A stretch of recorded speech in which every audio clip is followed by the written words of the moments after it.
If you've ever dealt with sciatica, then you know just how debilitating it can be. I know because I had it. It felt like it was ruining my whole life because it was. Welcome back to Limit Breaker Fitness. My name's Monty.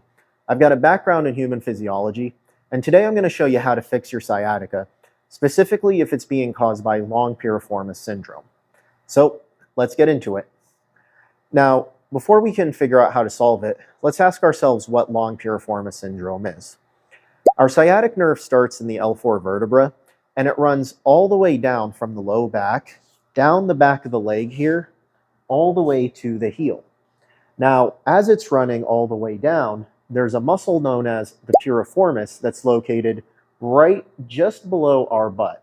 Where our butt and our hamstring are, that's where that muscle is. And I'll have a diagram over here really showing it.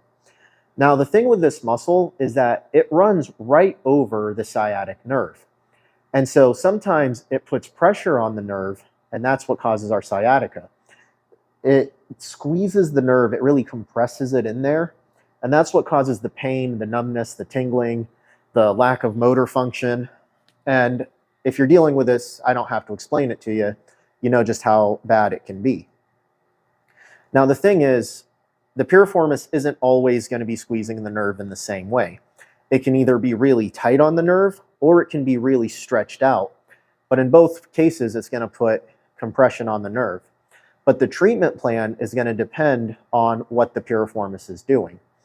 So to test to see if it's long piriformis syndrome, we're going to do something that's known as the Faber test.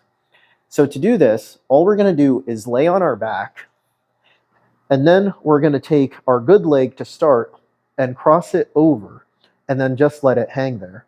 What we want to do is take a look at just how high the knee is off of the ground.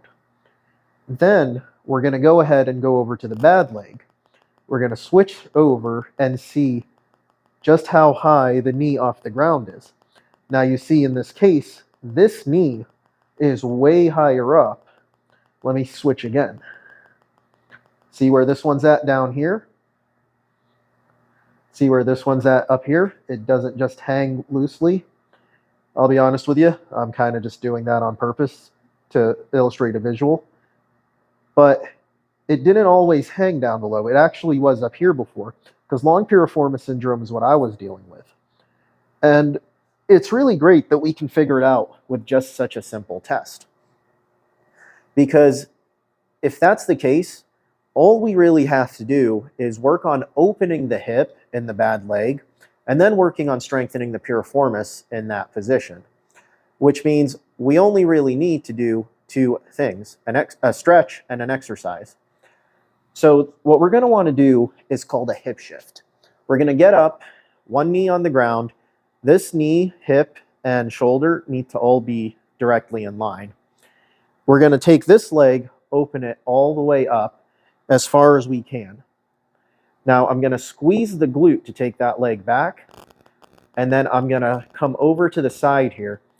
Try and get the knee over the toes if you can. And I'm just going to hold this for a few seconds. I'm going to come back.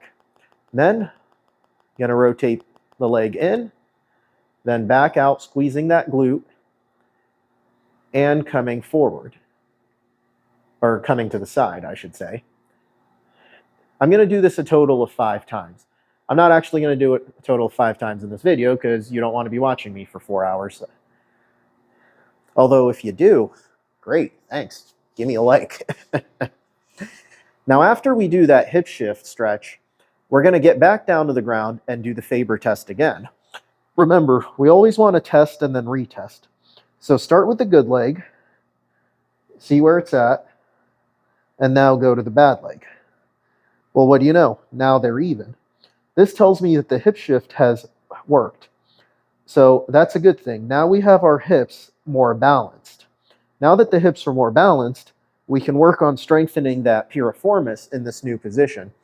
See, as we strengthen it in this new position, it's going to work to be able to better pull that hip out so that it doesn't want to come back in and start causing that sciatica to come back. To do this, we're going to do a clamshell plank. For this exercise, I'm going to need to come over here and grab just a light resistance band to start. I'm going to take this band and put it right around my shins, just below the knee. Then I'm going to get on my side here. Oh, almost lost the band. I'm going to get on the side here, and I'm going to plank up onto my knees while having the knees at a 90 degree. Now, see how I'm keeping everything up here straight? My core's tight, my hips are up. Now I'm going to take this top leg and I'm just going to open it up. And I'm going to hold this for about 5 seconds. And then I'm going to come back down. Then I'm going to come up, hold it for about 5 seconds, and come back down. Now you're going to want to do this for about 10 reps with 5-second holds. Now what you don't want to do is open the leg up too much. Notice how far up I'm taking that knee. I'm taking it to about here. I'm not taking it to here. When I have it like this, that takes the tension off of that glute medius and that piriformis, which is what I'm trying to work. So bring it up so that it's still facing forward. And then close it, and then come back down after you get your 10 reps in. Now, what's great about long piriformis syndrome is that it's relatively easy to fix compared to the other reasons sciatica occurs. Excuse me. This is like my 4th video in a row, to be honest with you. So what's nice about long piriformis syndrome is that it's easy to test and it's relatively easy to fix. We can do it with just those 2 exercises. So quick recap, do the Faber test to measure your hip rotation. And if one is really closed up, it means you're dealing with long piriformis syndrome. To do that, do the hip shift stretch and then combine that with the clamshell plank. Now, make sure you do the clamshell on both sides. You don't want to get uneven. And if you're having trouble, then feel free to just click the link down below. You can get in my schedule for your free consultation, and I'll go over all the different kinds of sciatica. We'll take you through an eval, and we'll figure out what your routine should be. And again, it's a free consultation. Everyone gets one for free. So just get in my schedule. We'll get you fixed up. That's all I got for you today, guys. And I'll see you next time.